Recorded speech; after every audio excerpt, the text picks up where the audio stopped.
Você está no Buraco Indiscreto, um canal sem nenhum princípio. Locução e redação Carlos Pereira, um especialista em ideias gerais. Você verá nessa edição: rei português suspeito de envenenar antecessor. Santo ajuda Carrasco a executar prisioneiro em São Paulo. Tenente se casa com órfã e inicia a família de Chico Buarque. Filho de Chica da Silva descobre ossada misteriosa em Minas. Bonitonas e bonitões, se gostarem, deem seu like e se inscrevam no canal. Se não gostarem, façam mesmo. E vamos às maledicências de hoje.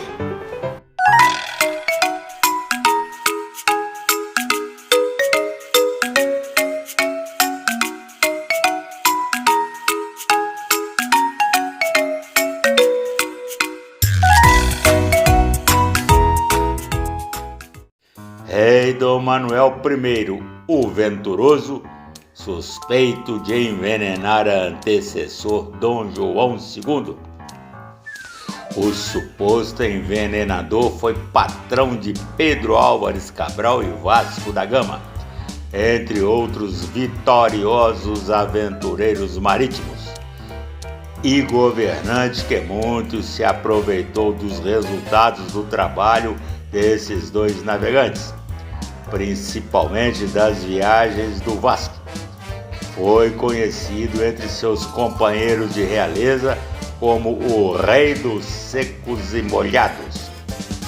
Aliás, a prática do envenenamento não era rara entre a realeza até a Revolução Francesa.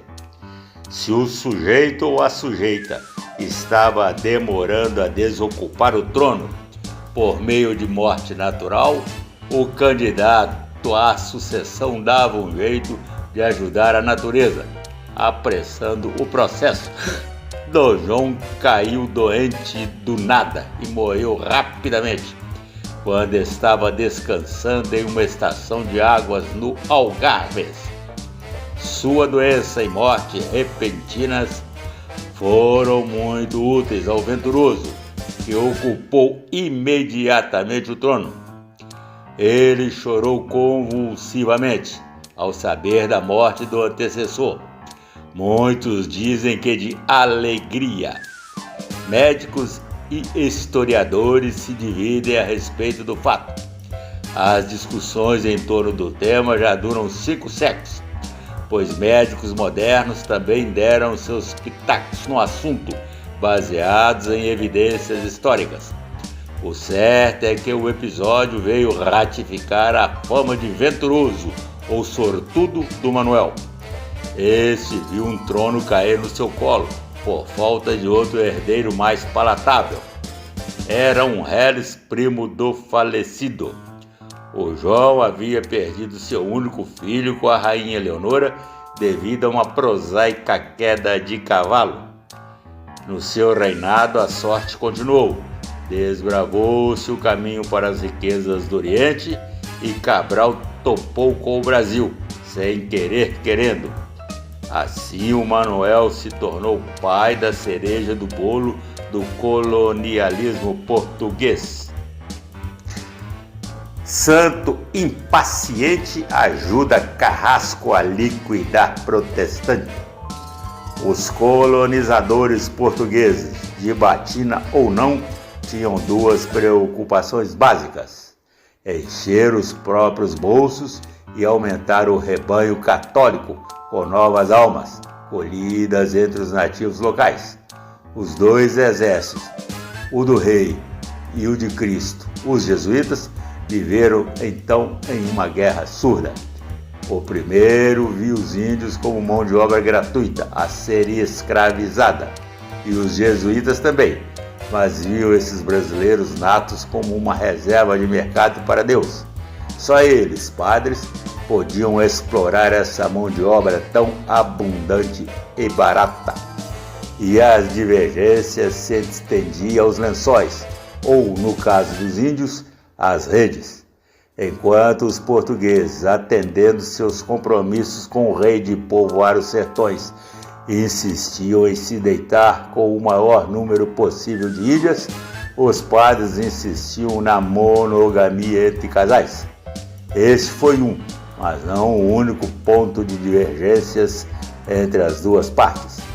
Mas a feroz defesa da fé pelos jesuítas não se limitava às questões internas. Chegava também a problemas internacionais. Foi o caso do protestante Jean Boulet. Esse infeliz era da frota do invasor francês Villeguignon, derrotada no Rio por Estácio de Sá. Ele conseguiu fugir após os combates e foi esbarrar na vila de São Vicente, hoje cidade de São Paulo. Mas se deu com ele o clássico caso de cair do espeto direto na brasa. Durante algum tempo conseguiu se passar por católico, mas acabou descoberto e foi parar nas mãos do Carrasco. Este, por incompetência ou piedade, ficou em dificuldades para enforcá-lo. Foi auxiliado então por ninguém, nada mais, nada menos do que o doce Padre Anchieta, promovido recentemente a santo pelo Papa Francisco. Esse piedoso apóstolo de Cristo mandou às favas vários preceitos do mestre, como o não matarás e não julgarás. Padre pede ao rei para mandar prostitutas ao Brasil. As intimidades entre a rapaziada portuguesa e as índias têm tirado o sono de Manuel da Nóbrega. Ele é chefe da missão jesuíta que veio na esquadra de Tomé de Souza, primeiro governador-geral do Brasil. O reverendo mandou carta ao rei Dom João III de Portugal, pedindo o envio de mulheres para a colônia. Sugere ao soberano que mande algumas das chamadas órfãs da rainha. São moças da baixa nobreza que perderam a família e vivem às custas de doações da rainha Catarina. Mas o religioso diz que, na falta dessas meninas, que venham outras de qualquer condição, inclusive profissionais do sexo, ou, nas palavras do padre, mesmo as de vida errada, como era permitido se dizer nos tempos politicamente incorretos. Uma das órfãs enviadas se casará com um tenente Buarque de Holanda, da esquadra portuguesa, e será um dos antepassados do genial compositor Chico. Filho de Chica da Silva, desenterra ossada misteriosa em Minas. O naturalista Simão Pires Sardinha recolheu no Arraial de Prados, em Minas Gerais, umas ossadas gigantescas e misteriosas, apelidadas logo de O Monstro de Prados. O estudioso é filho da ex-escrava Francisca da Silva, mais conhecida como Chica da Silva. Ela foi o xodó do homem mais rico do Brasil à época, o contratador de diamantes João Fernandes de Souza, em Diamantina, com quem viveu 15 anos. O estudioso Simão foi fruto de uma ligação anterior de Chica com o comerciante português Manuel Pires Sardinha. Quando ela se ligou ao contratante, levou o filho no enxoval.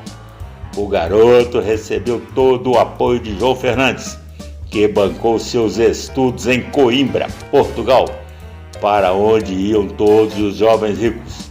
Ao voltar formado, o afortunado rapaz ocupou cargos muito importantes na administração pública. Quando da descoberta das ossadas em Prados, trabalhava para o governador das Minas, Luiz da Cunha Menezes, o qual o enviou para examinar o achado. O cientista fez 2 relatórios sobre a descoberta, que recolheu e enviou para Portugal. Os relatórios têm destino conhecido.